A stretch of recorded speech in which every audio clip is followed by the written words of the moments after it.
YX-stationen i Glostrup er en mønsterstation. Det er ikke mindst Heimes skyld.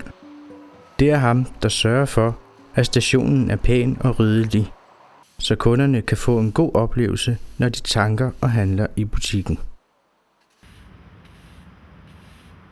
Heime er sindslidende og er ansat på YX-stationen med løntilskud i 10 timer om ugen. Heime ankommer præcis kl. 10, og han går selvstændigt i gang med sit arbejde. Kira Måneblomst er butikschef og daglig leder af stationens 15 medarbejdere, og hun fortæller om Heimes job.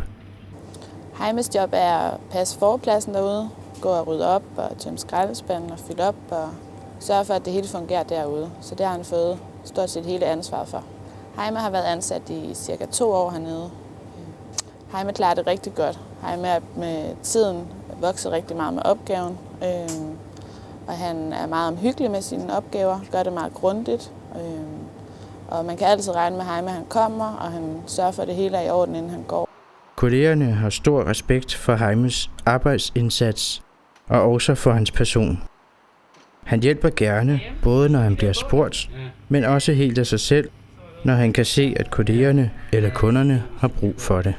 Vi har mange stamkunder hernede, som kommer hver dag i hverdagen og i weekenden. Og dem, de kender efterhånden Heime rigtig godt og hilser på hinanden og får en lille sludder. Så han er helt klart kendt hernede som en, der går og ordner tingene, og folk kender ham. Det er tydeligt, at Heime trives bedre og bedre, fordi der er brug for ham. Han er glad, og han smiler altid, og man ved, at man altid kan spørge ham om hjælp, og han er altid glad. Heimes ansættelse har også haft stor betydning for virksomheden. For os som virksomhed har det betydet, at vi har en medarbejder, som er meget selvstændig og kan klare tingene selv. Og det har betydet, at jeg som butikschef ikke skal tænke så meget over selve forpladsen og alt, hvad der er omkringliggende områder. Det ordner han. Mig som leder er blevet mere opmærksom på det med at rose, og medarbejderne vokser utrolig meget med opgaven. Og det kan man virkelig se på Heime. Han bliver glad for at få lov til at hjælpe med nogle ting, og han bliver glad for at mærke, at han gør en forskel, og at vi bliver glade for, at han har været her, og han har gjort noget godt for os i dag. Så det har været en positiv påvirkning på hele personalet, at man roser hinanden og hjælpes ad med opgaverne, og husker at sige god dag og giver hinanden et smil osv. I de 2 år, Heime har været ansat, har han ikke haft én sygedag, og hans stabilitet og arbejdsindsats har medvirket til, at YX-stationen i Glostrup udmærker sig blandt de andre stationer i landet. Vores forplads er blevet brugt mange gange som foreksempel for de andre for at have en rigtig flot forplads. Så vi er blevet brugt til, at de har taget billeder, og man fremhæver tit stationen som en af de pæneste stationer i landet her. Det er helt klart Heimes skyld. Hjemme på botilbuddet Drosthuset i Glostrup venter personalet og de andre beboere med frokost. Drosthuset er Heimes hjem, hvor han på linje med husets andre beboere kan få netop den støtte, han har brug for at klare sin dagligdag. Drosthusets leder, Maj-Britt Nielsen, forklarer. Det er et botilbud til voksne med en psykisk sygdom, og som er færdigbehandlet i hospitalsregi. Det vil sige, at de får deres medicin og er stabile i deres sygdomsforløb. På Drosthuset arbejdes der miljøterapeutisk med beboerne, som ifølge Maj-Britt Nielsen vil sige, at vi tager udgangspunkt i hverdagstingene. Det vil sige, at det handler om at støtte dem med at få taget deres rengøring, få orden på værelset, komme op om morgenen, have struktur på deres hverdag. Princippet omkring miljøterapi, det er, at det er beboeren, der gør det, og vi støtter så op om det og går bagved. Der arbejdes ud fra et her i landet relativt nyt princip, kaldet recovery. Recovery er ikke i sig selv en behandlingsform, men et nyt tankesæt.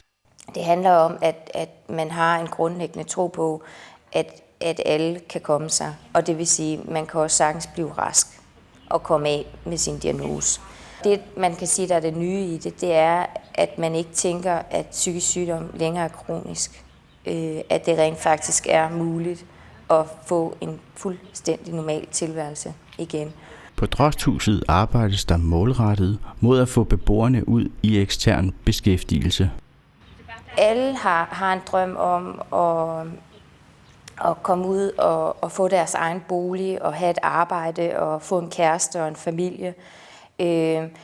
Så man kan sige, det er det, vi arbejder hen imod. Vi laver udviklingsplaner hver halvår i samarbejde med beboerne, hvor de giver udtryk for, hvad de gerne vil. Og der kan ekstern beskæftigelse også være en af de ting, de gerne vil. Og så kontakter vi kommunen, som så sender en jobkonsulent, og så finder man ud af, om der er noget arbejde til vedkommende.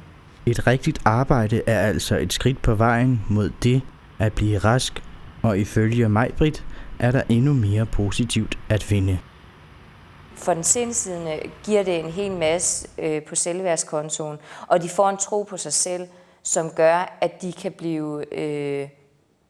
blive borgere i samfundet, komme ud og få deres egen lejlighed, have deres beskæftigelse og have et liv, som vi alle sammen ønsker det. Det at kunne klare sig selv og være en del af samfundet.